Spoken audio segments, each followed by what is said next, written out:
person to be tattooed onto her heart. That gave her tormentor, Victor Ramos, another weapon to use against her, the way he had her family.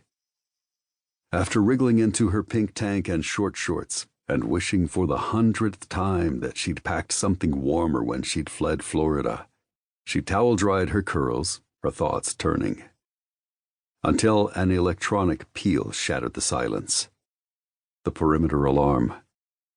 She froze. Her heart started chugging. Was someone on the property?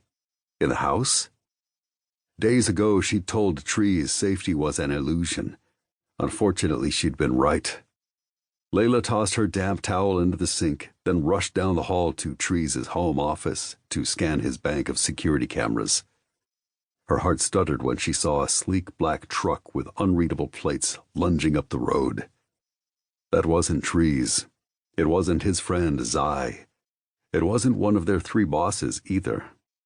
She didn't know for sure who was barreling onto Trees' property uninvited, but he wasn't coming to borrow a cup of sugar or say hello. Had she been discovered again?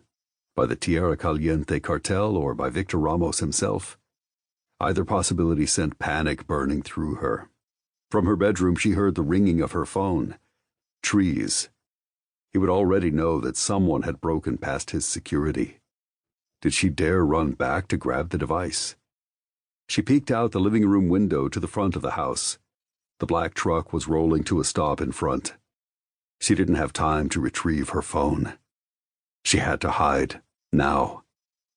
The ringing stopped, only to start again. Trees was panicked.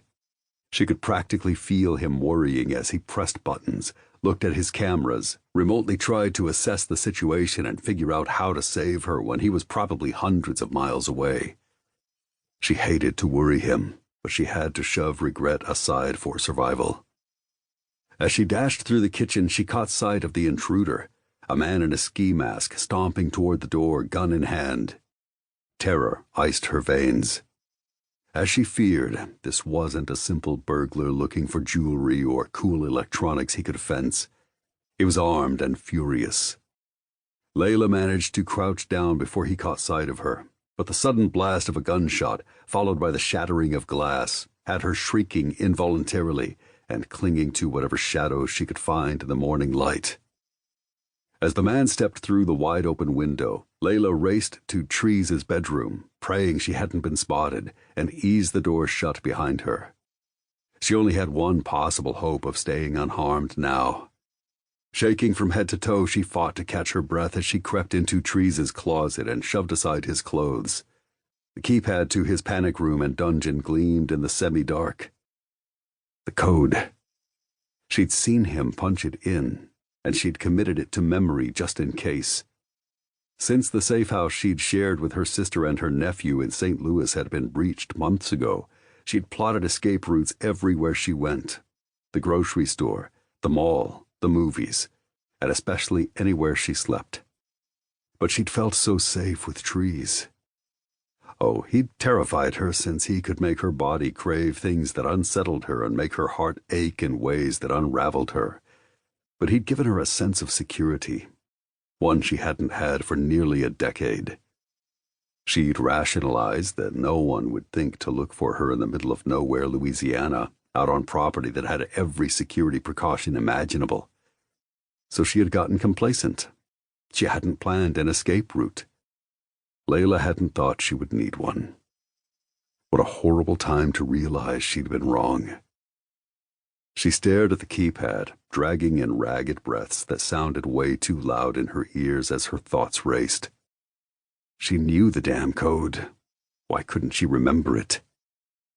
Taking a minute and a risk, Layla closed her eyes, forced her respiration to slow, and pictured Trees in front of his panel, punching in the numbers to his underground lair.